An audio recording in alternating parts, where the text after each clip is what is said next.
Minasan, konnichiwa. Alors voilà, ça y est, Halloween est passé au Japon, on vient de rentrer dans le mois de novembre et à cette période, on commence à réfléchir à Nengajo. Nengajo, c'est la carte de vœux traditionnelle japonaise. Même si elle est en perte de vitesse à cause du numérique, elle reste importante dans la culture japonaise et dans les mentalités japonaises. Aujourd'hui, je vais t'apprendre à créer, à écrire ta propre carte de vœux comme au Japon. Il y a donc 5 parties à cette vidéo.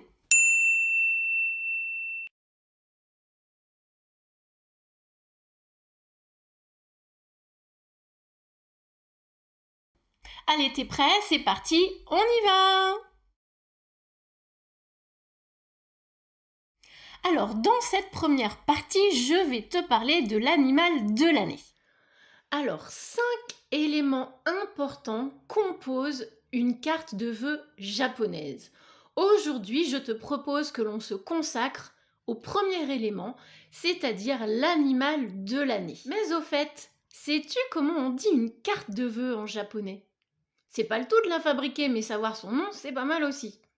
Une carte de vœux en japonais se dit Nengajo. Nengajo. Le premier kanji, donc celui le plus à gauche, c'est Nen. Tu le connais sûrement, il signifie l'année.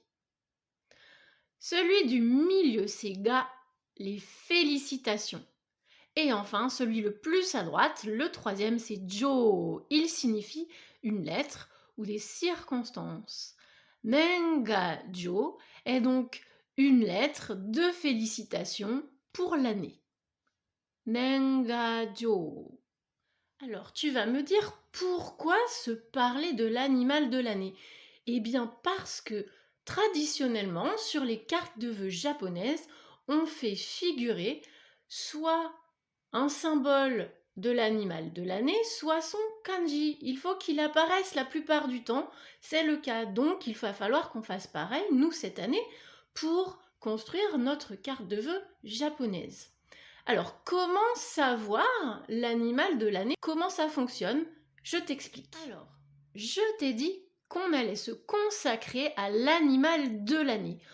Au Japon, l'animal de l'année est calqué sur le calendrier chinois. Il faut savoir que l'astrologie et l'astronomie ont été importées de la culture chinoise autour du VIe siècle. Le zodiaque japonais reprend donc le cycle chinois de 12 ans basé sur le calendrier lunisolaire. Chaque année correspond à un animal symbolique et emprunte ses caractéristiques. Alors, je l'ai dit, les 12 signes du zodiaque japonais sont calqués sur les animaux chinois. On retrouve donc les mêmes animaux au Japon, à 2 nuances près. La chèvre chinoise est devenu un mouton au Japon et le cochon chinois est devenu un sanglier au Japon. Ce sont les deux seules différences qui concernent les animaux. En revanche, il existe une différence fondamentale qui concerne le début de l'année. Il faut attendre en Chine le nouvel an chinois qui lui est basé sur le calendrier lunaire pour le passage d'un animal à un autre. En revanche, au Japon, le calendrier est bien le calendrier habituel, usuel, que l'on connaît tous, et donc au 1er janvier se fait le changement d'animal. Voilà, donc l'animal de l'année au Japon va concerner le 1er janvier jusqu'au 31 décembre, ce sera le même animal, et chaque année c'est pareil. Voilà, ça c'est une différence fondamentale. Il y a donc un léger décalage entre les horoscopes japonais et les horoscopes chinois. Alors la difficulté, c'est un petit peu de savoir quel est l'animal de l'année prochaine. Je cherche un petit peu sur internet, c'est facile, puisque du coup, avec les zodiaques chinois, j'ai les mêmes animaux, même si ça ne commence pas tout à fait à la même période. Mais du coup, c'est un cycle de 12 années à chaque fois. Donc, c'est facile, c'est toujours la même chose. La roue tourne, c'est le cas de le dire. La roue tourne et les animaux avec. Mon point de repère, l'année 2020, c'était l'année du rat. Je tourne ma petite roue, je fais tout le tour. 2021, l'année de la vache, du buffle. 2022, l'année du tigre. 2023, c'était l'année du lapin. Si tu te souviens bien, on avait déjà parlé de cette année pour faire les cartes de vœux. 2024, après le lapin, c'est le dragon. Donc 2024, l'année du dragon. 2025, l'année du serpent. C'est donc l'élément qu'il va falloir faire figurer sur notre carte de vœux. 2026, l'année du cheval. 2027, celle du mouton. 2028, celle du singe. 2029, le coq. 2030, le chien. 2031, le sanglier. Et ensuite, ma roue tourne et c'est ainsi tous les 12 ans, je fais le tour. Tous les 12 ans revient le même animal. Alors attention un petit peu aux kanji, c'est très piégeux parce que les kanji des animaux en Chine et ceux du Japon sont parfois différents. Donc il faut faire attention à cette nuance et il faut faire attention aussi à une autre chose, c'est-à-dire que l'animal qui représente l'année a un kanji spécifique. J'avais parlé du kanji du lapin, le lapin comme on parle d'habitude, comme on s'en parle de manière normale, n'est pas le même kanji que celui du lapin pour l'année du lapin, l'animal de l'année. C'est pareil pour le dragon. Il y a donc en 2024, l'année du dragon, le kanji de l'année du dragon, du zodiaque chinois. Il en va de même pour le serpent. Tu vois bien, ces kanji sont différents. Le kanji du serpent dans la vie de tous les jours n'est pas le même kanji que celui du serpent pour l'année du serpent. Je t'ai parlé de l'année du dragon justement. Eh bien, regarde comment on dit l'année du dragon, l'année Tatsudoshi. 2025 étant l'année du serpent, il s'agit de Hebi Doshi. Hebi, le serpent. Doshi, c'est le kanji de l'année qui a subi une altération phonétique puisqu'il s'agit du deuxième kanji. Il suit le premier, le serpent. Habituellement, il se lit Toshi. Ici, il se lit Doshi puisqu'il y a quelque chose devant. Hebi Doshi, l'année du serpent. Alors, si tu as bien remarqué, le chat ne fait pas partie des signes astrologiques japonais. Il existe plusieurs légendes à ce sujet. L'une d'entre elles, la voici. Une nuit de Nouvel An, l'empereur invita tous les animaux de la terre à lui rendre visite dans son palais. Seuls 12 d'entre eux répondirent à l'appel et pour les remercier, Bouddha instaura tous les 12 ans une année symbolique en l'honneur de chacun des visiteurs. Tu l'as deviné, le chat, lui, serait arrivé trop tard. Si tu ne connais pas le manga Fruits Basket, je t'invite à le lire. L'intrigue tourne justement autour de cette symbolique. Bon, voilà, si je résume, j'ai plusieurs possibilités pour ma carte de vœux de l'année, et donc toi aussi. Et maintenant, le plus dur, ça va être de choisir ce que je vais utiliser pour illustrer ma carte de vœux. Tu as une préférence, toi ? Psst. Si tu trouves cette vidéo utile, n'hésite pas à mettre un petit pouce pour me le faire savoir. Ça me motive à faire d'autres vidéos et ça m'aide à développer ma chaîne. Merci! Alors, dans cette seconde partie, nous allons voir ensemble les formules de bonne année en fonction de ton destinataire. Alors voilà, il existe plusieurs formules pour souhaiter la bonne année en japonais, tu t'en doutes. Je t'ai fait une petite sélection des plus courantes. Voici là, sur cette slide, les deux formules les plus longues. Mais la première est la formule la plus courante, c'est pour ça que je l'ai mise en premier. Shinnen akemashite omedetou gozaimasu. Shinnen akemashite omedetou gozaimasu. J'ai marqué Shinnen entre crochets parce qu'on n'est pas obligé de le mettre. On peut tout simplement dire ou écrire Akemashite omedetou gozaimasu. Cette formule signifie félicitations pour la nouvelle année qui s'ouvre, sous-entendu qui commence. Voilà, ça c'était notre première formule. La deuxième formule. 謹んで新年のお喜びを申し上げます。謹んで新年のお喜びを申し上げます。On pourrait traduire cette formule par Je voudrais vous exprimer mes vœux sincères pour la nouvelle année.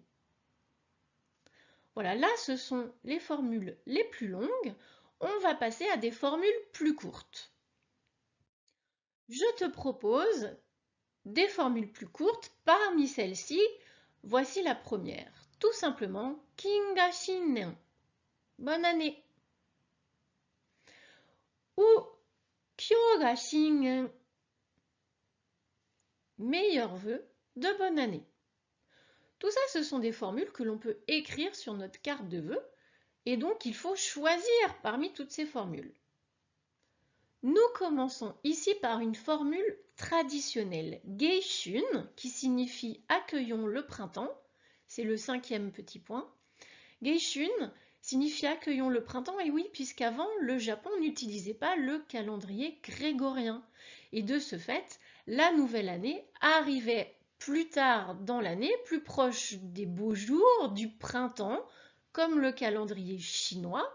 Et de ce fait, on se souhaitait la bonne année en se souhaitant l'arrivée du printemps. Geishun est donc une formule plus traditionnelle que les autres. Gasho, Gasho, la 6e formule, meilleurs vœux de bonne année.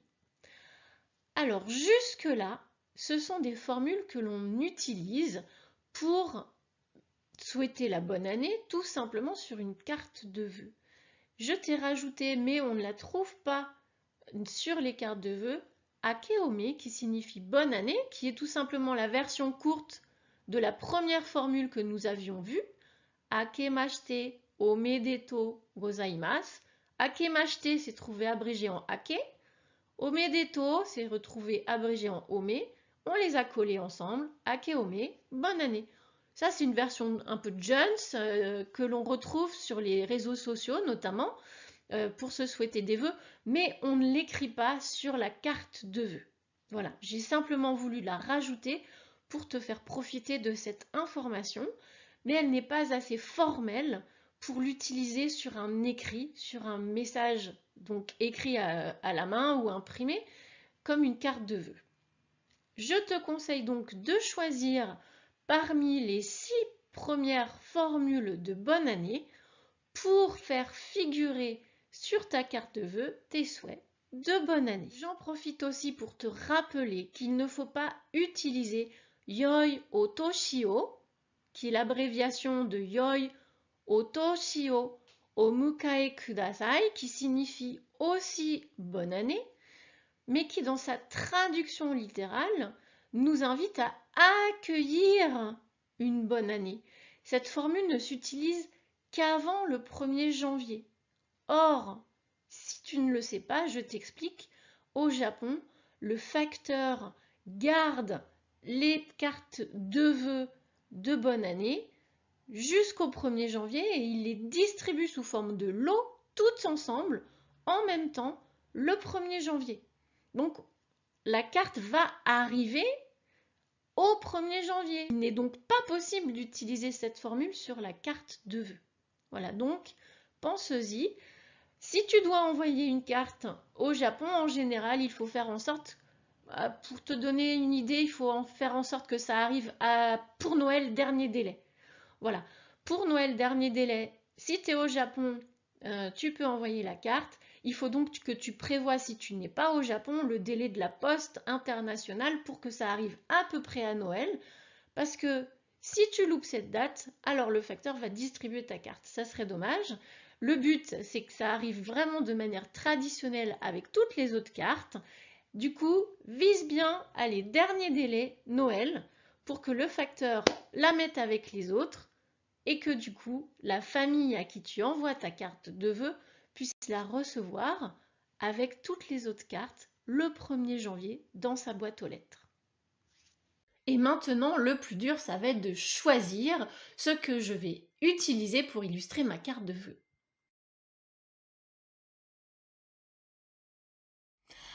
Alors nous passons maintenant à la troisième partie de cette vidéo. Je vais te présenter diverses phrases types pour te permettre de personnaliser ta carte de vœux en fonction de ton destinataire.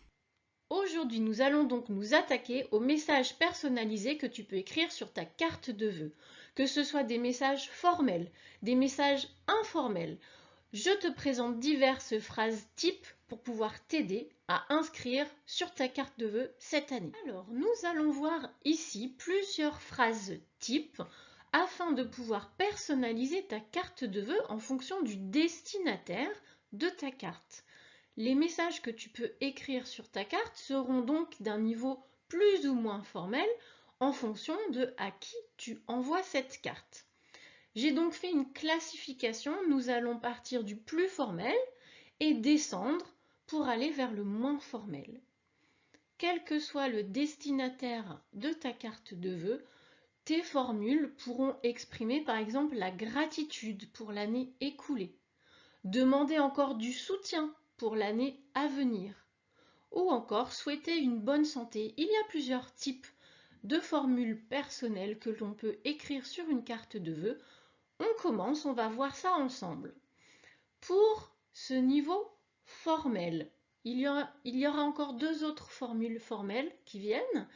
Pour le moment, je te propose cette première formule. Sakunen wa taihen osewa ni nari arigatou gozaimashita. Cette formule, on peut la traduire par merci pour votre aide durant l'année écoulée. Sakunen, c'est l'année dernière, l'année écoulée. Je te propose aussi cette deuxième formule.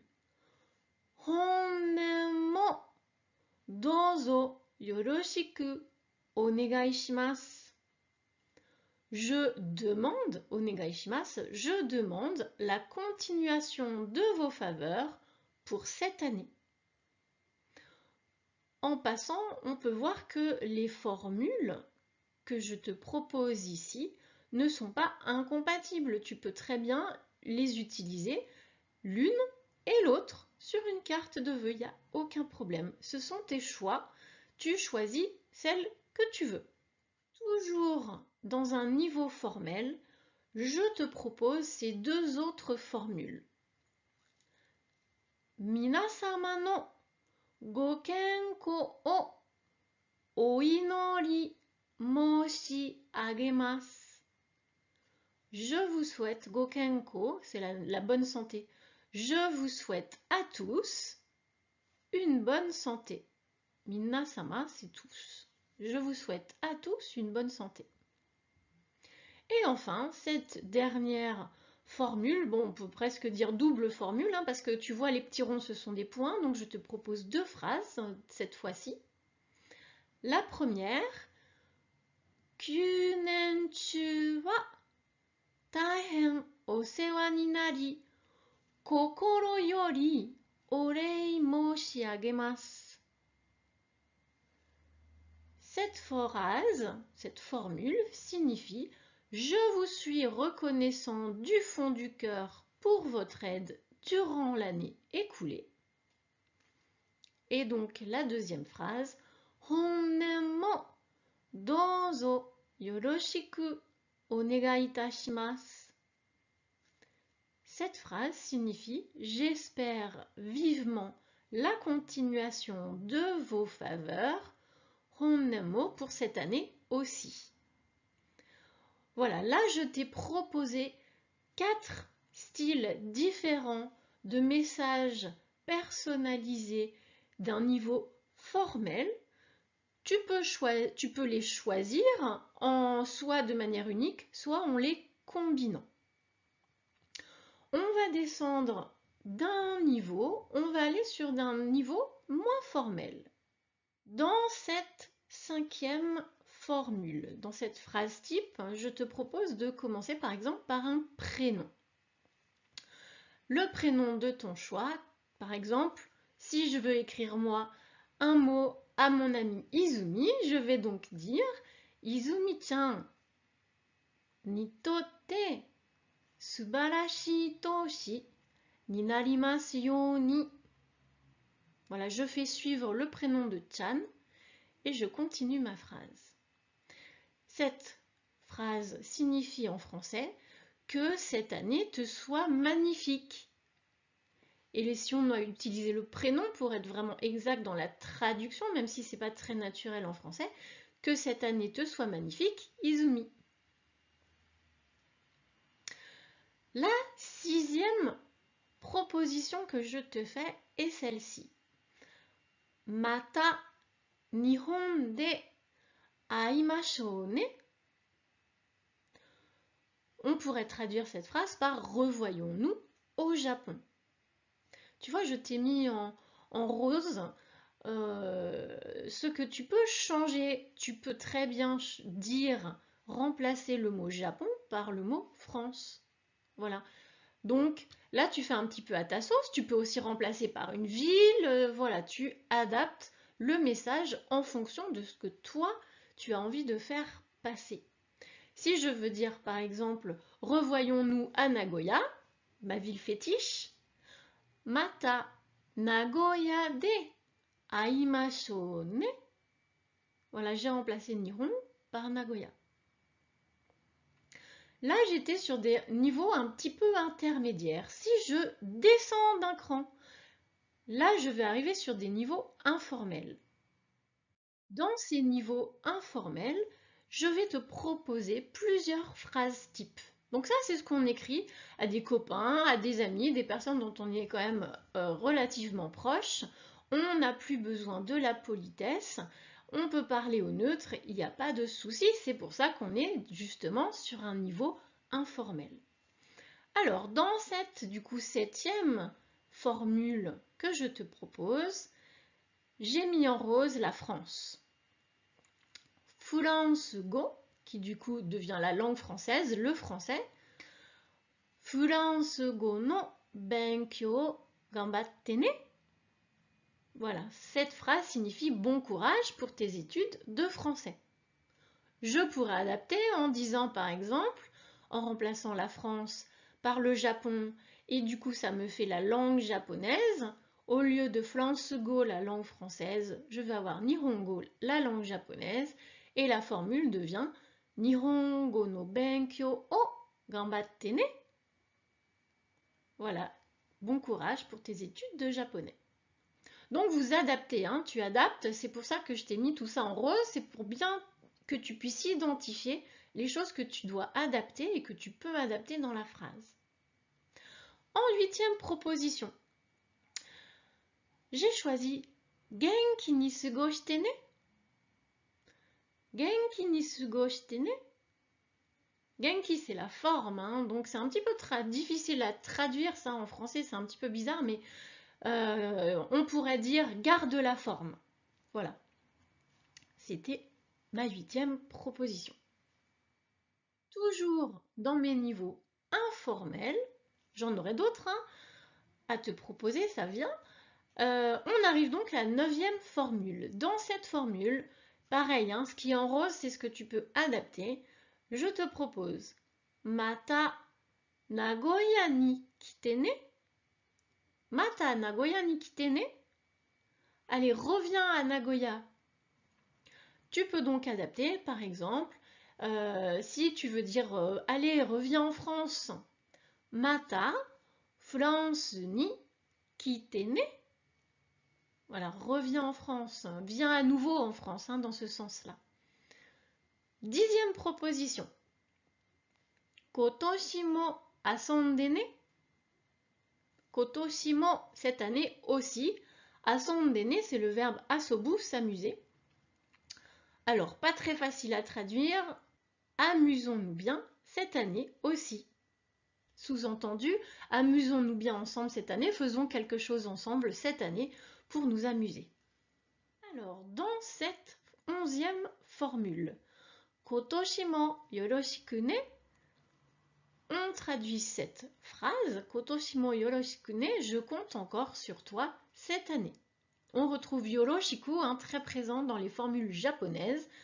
C'est une autre utilisation de ce yoroshiku. Il n'y a pas que quand on se présente qu'on utilise yoroshiku. Yoroshiku est un mot très utilisé dans la langue japonaise.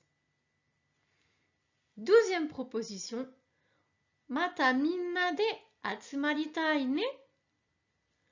Alors, organisons encore un truc ensemble. Littéralement, on dit « j'ai envie qu'on se retrouve, qu'on se regroupe tous ensemble à nouveau ». Bon, tu comprends l'idée, c'est pas très chouette traduit comme ça en français. Bon, j'ai mis du coup « organisons encore un truc ensemble ». Ça te donne l'idée générale de la phrase. Nous avons encore d'autres phrases types à voir ensemble. Regarde. Cette 13e phrase, Mata yukkuri aitai ne. J'ai envie qu'on se revoie tranquillement, pépère, on prend le temps en fait, hein, c'est ça l'idée de cette phrase. Mata yukkuri aitai ne. J'ai envie qu'on se revoie tranquillement. Et ma petite dernière proposition de phrase type, Mata yukkuri hanashitai ne. J'ai envie qu'on papote tranquille, j'ai envie qu'on prenne le temps de papoter tranquillement. C'est une possibilité aussi pour ta carte de vœux en fonction de à qui tu vas l'envoyer. Si tu trouves cette vidéo utile, n'hésite pas à mettre un petit pouce pour me le faire savoir, ça me motive à faire d'autres vidéos et ça m'aide à développer ma chaîne. Merci! Alors passons maintenant à la 4e partie de cette vidéo. Je vais te montrer comment faire figurer la date sur ta carte de vœux. C'est un élément qui figure souvent sous les cartes de vœux de plusieurs manières possibles, je vais t'expliquer, mais c'est quelque chose qui apparaît, donc il va falloir qu'on le fasse figurer nous aussi. Je vais te montrer comment. Alors, la première possibilité pour marquer la date sur la carte de vœux, si tu te souviens, je t'ai expliqué que la carte de vœux allait arriver le 1er janvier. Donc en fait, quand on l'écrit, notre carte de vœux, on anticipe la date à laquelle elle va arriver, c'est-à-dire le 1er janvier. Les dates sont inversées en japonais, je t'en ai déjà parlé. Donc en fait, le 1er janvier 2024, on met 2024 en premier, le 1 ensuite qui signifie le mois de janvier, et le dernier 1 qui signifie le 1er janvier 2024. Voilà, ça, tu peux le faire figurer tout simplement comme ça sur ta carte de vœux, il n'y a aucun souci. Ça, c'est un petit peu notre façon à nous de faire, on va dire dans la logique. Ça, c'était pour le calendrier grégorien. Je t'ai expliqué que ce n'est pas la manière la plus traditionnelle de faire. Ça veut dire donc qu'il y en a une autre. Et la deuxième manière de faire concerne les ères japonaises. Alors, les ères japonaises, je t'explique. Ce sont les ères liées aux empereurs. Notre ère d'empereur actuelle, quand l'empereur est arrivé sur le trône, a commencé une nouvelle ère. Cette ère, elle s'appelle Reiwa. La traduction officielle, parce que ça a été un petit peu compliqué de trouver une traduction officielle au nom de cette ère, du fait du premier kanji qui est un petit peu complexe. Finalement, la traduction officielle qui a été retenue pour l'ère Reiwa, ce n'est pas l'harmonie ordonnée, mais c'est l'ère de la belle harmonie. Reiwa est donc officiellement l'ère de la belle harmonie. L'ère Reiwa a commencé le 1er mai 2019 et elle a succédé à l'ère Heisei. Cette ère, elle a commencé le lendemain de l'abdication au trône de l'empereur Akihito par l'intronisation de Naruhito, qui est devenu le 126e empereur du Japon. Alors, petite parenthèse, on me demande souvent, mais comment a été fixé le nom de cette ère ? Non, ce n'est pas l'empereur en fait qui choisit cette ère. Il y a une commission qui a été réunie pour décider du choix de l'appellation de cette ère. Elle a été composée de plusieurs experts. Ces experts se sont réunis pendant plusieurs mois et ils ont arrêté 6 termes. 6 termes qu'ils ont proposés au gouvernement. Et c'est le gouvernement qui a tranché parmi ces 6 propositions. Les derniers termes en lice ont été proposés simplement au futur empereur pour avis, ce n'est pas lui qui a choisi. En revanche, c'est à son père Akihito qu'est arrivée la responsabilité de parapher le décret déclarant la nouvelle ère de manière officielle. Le nom de cette ère Reiwa a été déclaré officiellement le 1er avril 2019 à 11h40 heure locale et a constitué pour les Japonais un événement historique. Donc, nous n'avons pas changé d'empereur au Japon depuis, nous sommes toujours donc, depuis cette déclaration, sous l'ère Reiwa. Mais alors, comment ça fonctionne? En fait, aujourd'hui, nous sommes la 6e année de l'ère Reiwa. Je t'explique. En 2019, c'était l'année 1 de l'ère Reiwa. En 2020, c'était l'année 2 de l'ère Reiwa. En 2021, c'était l'année 3. En 2022, c'était l'année 4. En 2023, c'était l'année 5, cette année. Et donc, en 2024, l'année prochaine, nous serons donc la 6e année du règne de l'empereur et donc la 6e année de l'ère Reiwa. Donc l'année prochaine, nous pouvons faire figurer sur notre carte de vœux non pas l'année 2024, mais la 6e année de l'ère Reiwa, puisque c'est l'année qui commencera exactement au 1er janvier. Pour petite anecdote, les Japonais n'utilisent le calendrier grégorien, celui que l'on utilise nous, que depuis l'ère Meiji. D'accord? L'ère Meiji, c'est 1868. Je ne me souviens plus la date exacte, mais de mémoire, je dirais à peu près 1873 pour le calendrier grégorien. Ça veut dire que finalement, ce n'est pas si vieux, l'utilisation du calendrier grégorien au Japon. C'est donc bien plus traditionnel d'utiliser cette manière de faire en ère d'empereur. Alors, notre carte va arriver le 1er janvier. Il va falloir donc le faire figurer sur notre carte de vœux.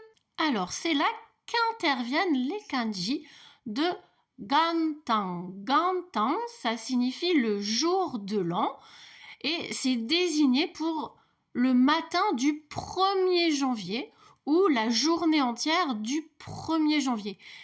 Si on regarde bien, les kanji de Gantan, le kanji de Gan signifie l'origine, le commencement, la base, et Tan signifie l'aube, le matin, et donc représente spécifiquement le lever du soleil ou le début de la journée. Gantan signifie donc le matin de l'origine et il fait référence ainsi au tout premier matin de la nouvelle année. Alors, si je résume, on a donc 2 manières de indiquer notre date sur notre carte de vœux. Je peux utiliser la manière occidentale en utilisant le calendrier grégorien en indiquant 2025.1.1 ou alors en fonctionnant en ère japonaise. Du coup, pour la carte qui va arriver en 2025, nous serons en Reiwa 7, 7e année. Ce sera la 7e année de règne de l'empereur Reiwa, donc Reiwa Nananen. Et on rajoute Gantan derrière pour le nouvel an. Reiwa Nananen Gantan. Concrètement, je peux aussi écrire cette date de manière horizontale ou de manière verticale. C'est vrai que traditionnellement, en japonais, à la base, on écrit de manière verticale. Donc, à toi de choisir la manière qui te convient le plus. Sache que les deux sont possibles. On utilise ces aires japonaises sur les documents officiels.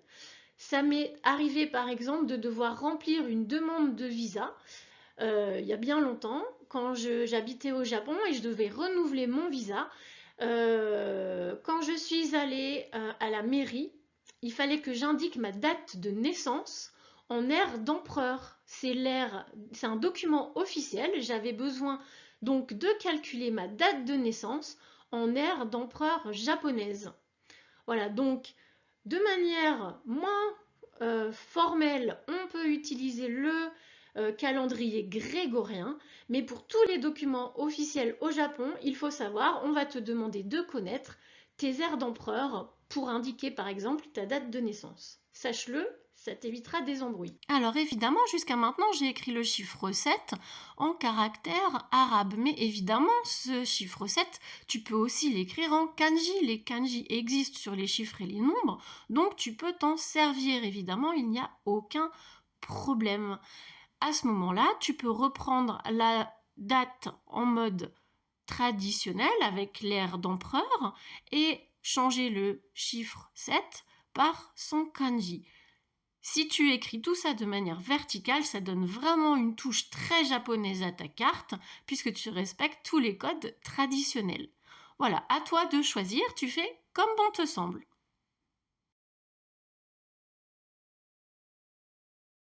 Alors passons maintenant à la 5e et dernière partie de cette vidéo. Je vais te montrer comment indiquer les coordonnées de ton destinataire ainsi que les tiennes. Si tu as écrit une carte de vœux à la manière japonaise, c'est-à-dire une nengajo, j'en profite pour te rappeler le mot, une nengajo, ça se présente à la façon d'une carte postale. Tu as donc une carte postale entre les mains. Concrètement, si tu achètes une carte pour faire une nengajo, une carte de vœux au Japon, d'un côté, tu as un côté tout blanc pour mettre tous les éléments dont on a parlé ou les imprimer. Tes éléments, tu n'es pas obligé de les faire à la main, mais tu peux les imprimer avec ton ordinateur. Et de l'autre côté, tu as les éléments suivants, c'est-à-dire tu vois un timbre pré-imprimé, là. Ensuite, tu as les cases dont on va se parler maintenant tout en haut, qui vont être un petit point de référence. Et puis ensuite, tu as tout en bas de nouvelles petites cases, regarde, je me rapproche, et des numéros. Voilà, on va se parler de tous ces éléments qui constituent le verso de ta carte japonaise. Alors déjà, on va se parler du destinataire. Je t'ai expliqué que tout en haut de ta carte de vœux, tu as des cases, d'accord? Des cases, celles-ci, les cases qui sont tout en haut. Voilà. Les cases que tu vois donc en haut à droite de ta carte postale, elles vont nous servir de référence pour indiquer les coordonnées du destinataire de ta carte de vœux. Tu peux écrire les coordonnées de ton destinataire soit de manière verticale, soit de manière horizontale. Si tu sais écrire les kanji, tu peux choisir les deux modes évidemment d'écriture, soit horizontale, soit verticale. Si tu as en revanche une adresse avec des romaji, c'est-à-dire les caractères de chez nous, alors je t'invite à l'écrire plutôt en mode horizontal. Si tu choisis d'écrire l'adresse de ton destinataire à l'horizontale, indique dans les cases tout en haut son code postal. Ensuite, tu dois indiquer son adresse en dessous. Et en dernier, son nom de famille, puis son prénom, suivi du kanji sama. Si tu peux l'écrire en kanji ou alors en hiragana, c'est mieux. Maintenant, si tu es capable d'écrire des kanji, je te montre la manière usuelle de faire.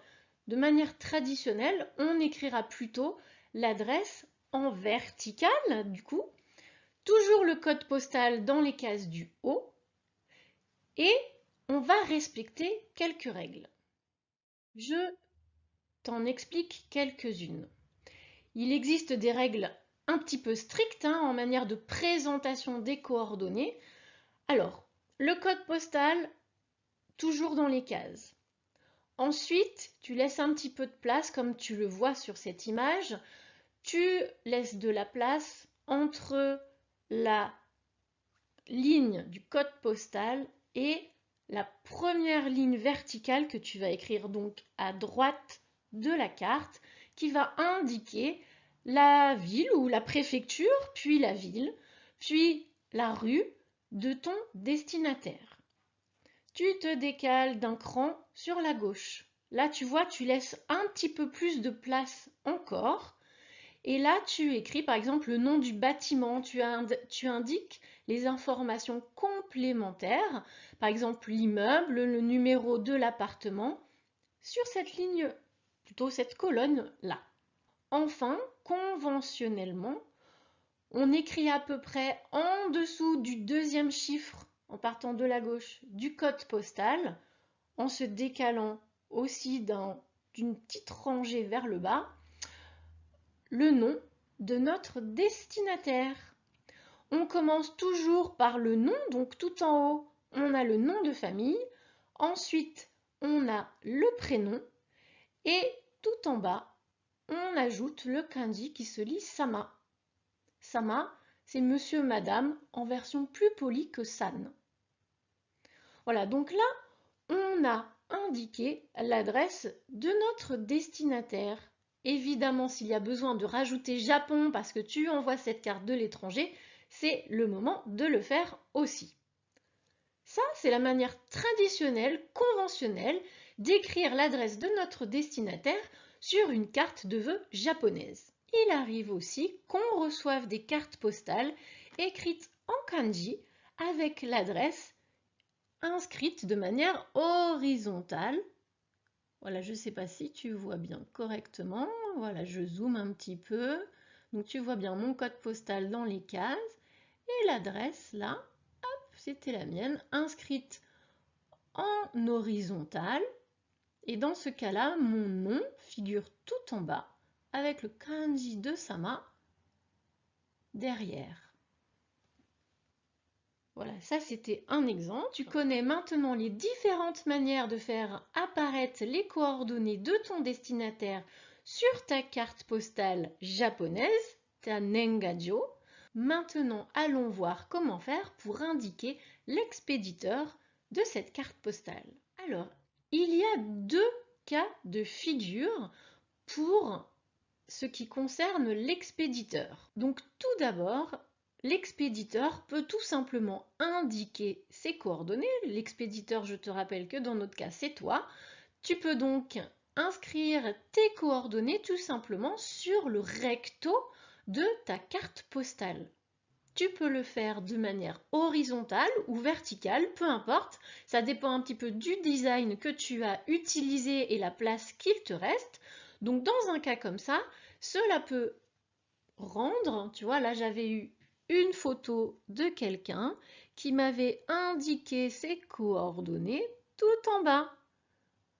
Voilà, donc là j'ai l'adresse, comme d'habitude, hein, toujours le même mode, le code postal tout en haut, ensuite l'adresse et en dernier, on fait figurer notre nom puis notre prénom et on ne met pas Sama derrière puisque cela ne nous concerne pas.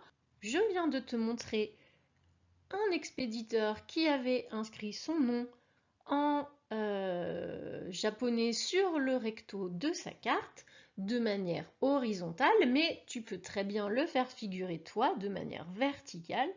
Il n'y a aucun problème. Tu vois, c'était le cas de cette personne qui m'avait envoyé sa carte de vœux, sa Nengajo, le code postal, hop, hop, hop, hop, hop, et le nom qui figure à côté, toujours sans Sama, puisque ce n'est pas quelque chose que l'on utilise pour parler de soi. Concrètement, je trouve que c'est plus facile d'écrire une adresse japonaise en mode vertical qu'une adresse de chez nous. Donc personnellement, si tu dois inscrire une adresse en caractère latin, comme nos adresses à nous, moi je te conseille de le faire de manière horizontale. Voilà, donc tu peux faire figurer, sache-le, tes coordonnées sur le recto de la carte aussi. Il faut simplement prévoir un petit peu d'espace pour ça. Si tu n'as plus de place, pas de panique, On peut donc s'en occuper sur le verso de notre carte de vœux. Il y a une place exprès pour ça. Je te montre où. Tout simplement, tout en bas de la carte, là où il y a des petites cases. Ces petites cases-là, elles sont faites exprès pour toi, expéditeur de ta carte de vœux. Alors là, j'allais dire un petit peu rebelote, hein. Tu peux décider d'écrire de manière horizontale ou de manière verticale. En revanche, si tu as écrit de manière horizontale les coordonnées de ton destinataire, alors choisis un mode horizontal pour tes coordonnées à toi aussi. Si en revanche tu as écrit de manière verticale les coordonnées de ton destinataire, alors inscris les tiennes aussi en mode vertical. On essaie en général d'être accord et de ne pas mélanger les deux. Alors, si tu dois écrire de manière horizontale, tu indiques tes coordonnées de la manière suivante. Tu inscris ton adresse d'abord. Le code postal, s'il est japonais, tu peux le faire rentrer dans les cases. Et sinon, tu l'écris à côté, tout simplement. Et tu termines toujours par ton nom, prénom, toujours sans sama. Sama, c'est pas quelque chose qui nous concerne, que l'on peut utiliser pour nous, donc nom, prénom, et c'est fini. Évidemment, le pays si tu as besoin de le rajouter. Quand un japonais t'écrit une carte de vœux et qu'il inscrit ses coordonnées de manière horizontale, voilà un petit peu ce que cela donne. Hop, on les trouve tout en bas. On a l'adresse, ensuite on a le code postal et on a le nom, prénom qui suivent derrière. Maintenant, si tu inscris tes coordonnées de manière verticale, plutôt avec une adresse japonaise du coup, comme d'habitude, on écrit du coup de haut en bas, on descend, on part en haut à droite, on descend, on se décale d'une rangée vers la gauche, on écrit le complément d'adresse et ensuite on termine par notre nom et notre prénom, surtout pas de Sama, mais du coup c'est la ligne la plus à gauche et on écrit évidemment comme d'habitude le code postal, notre code postal dans les petites cases. Si je te donne un exemple, du coup, voilà, ça c'est quelqu'un qui m'avait envoyé une carte et donc qui avait indiqué ses coordonnées avec le code postal, comme tu peux le voir, dans les petites cases. C'est écrit en mode vertical. Donc, évidemment, hop, si je dézoome, tu vois que toute la carte était écrite en mode vertical. Mes coordonnées à moi également. Si je résume, pour l'expéditeur, on a donc une partie délimitée sur la carte. C'est là qu'on écrit nos coordonnées. Tu vois, c'est indiqué en petits pointillés sur cette image et c'est là que l'on inscrit, donc c'est dans cette zone que l'on inscrit nos coordonnées.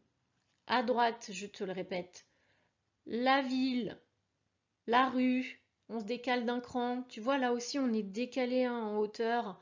Donc l'immeuble, le nom de l'immeuble, le numéro de l'appartement et la partie la plus à gauche, notre nom de famille suivi de notre prénom et tout en bas dans les cases, le code postal.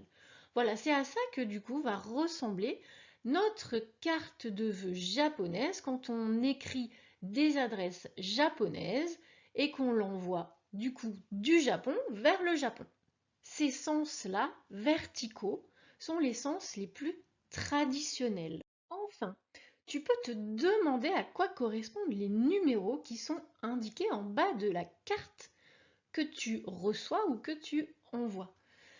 Ces numéros font référence à la loterie nationale. En fait, quand on t'envoie une carte de vœux japonaise, sans le savoir, tu participes à la loterie nationale du 1er janvier, du 1er de l'an, des cartes de vœux. Donc en fait, ces numéros, tu peux regarder sur internet, ils te permettent peut-être en fait de remporter des lots.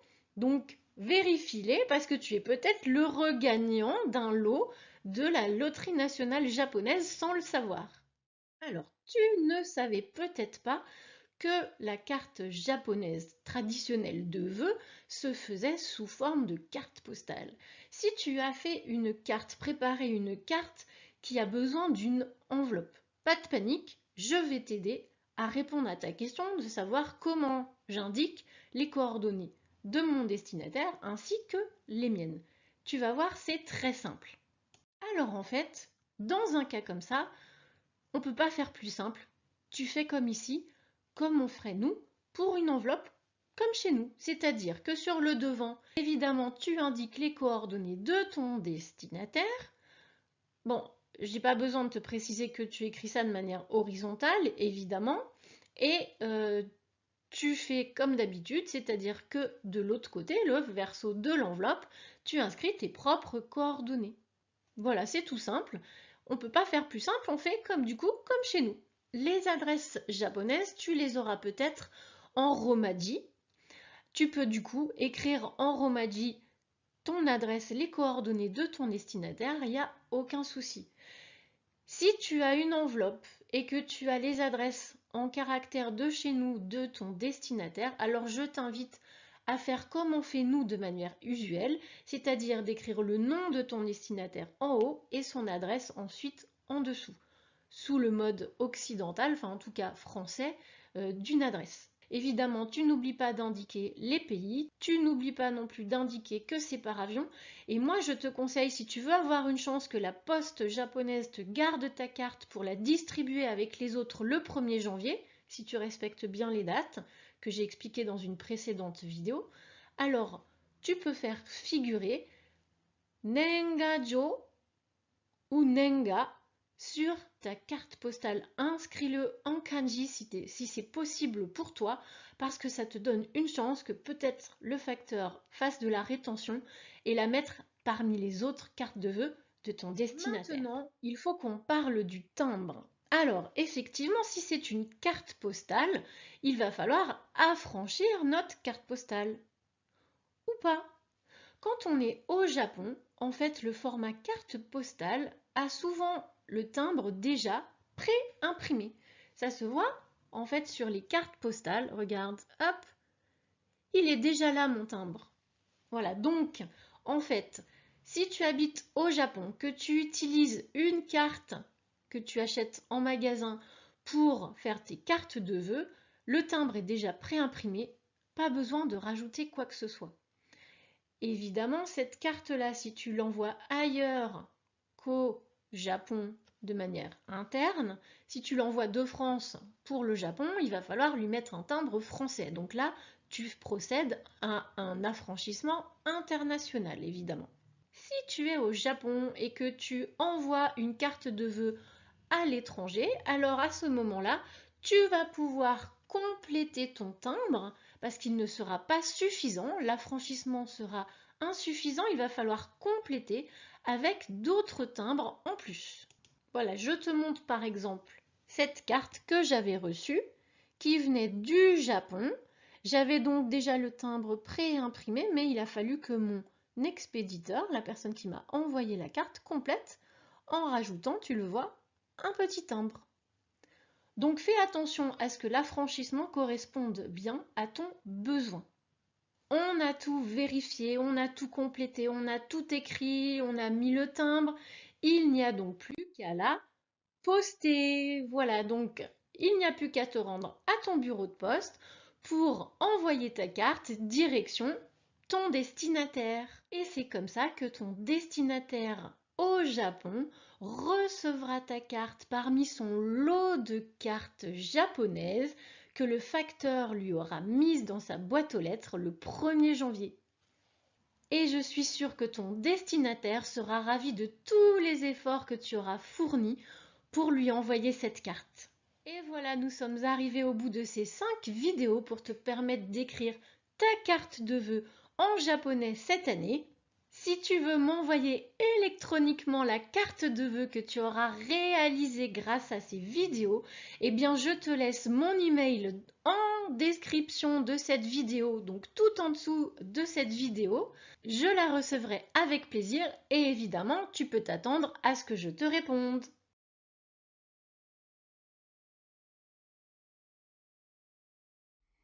Si ce n'est pas déjà fait, je t'invite à mettre un petit pouce sous cette vidéo si tu l'as trouvée utile. Et je te dis à bientôt pour une prochaine vidéo. N'oublie pas de t'abonner. Matane!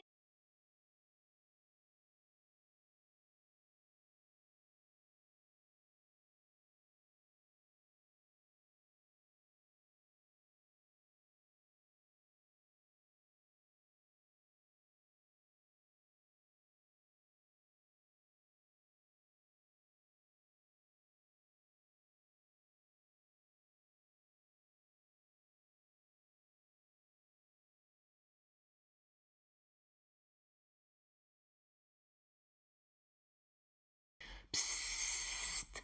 Si tu trouves cette vidéo utile, n'hésite pas à mettre un petit pouce pour me le faire savoir, ça me motive à faire d'autres vidéos et ça m'aide à développer ma chaîne. Merci!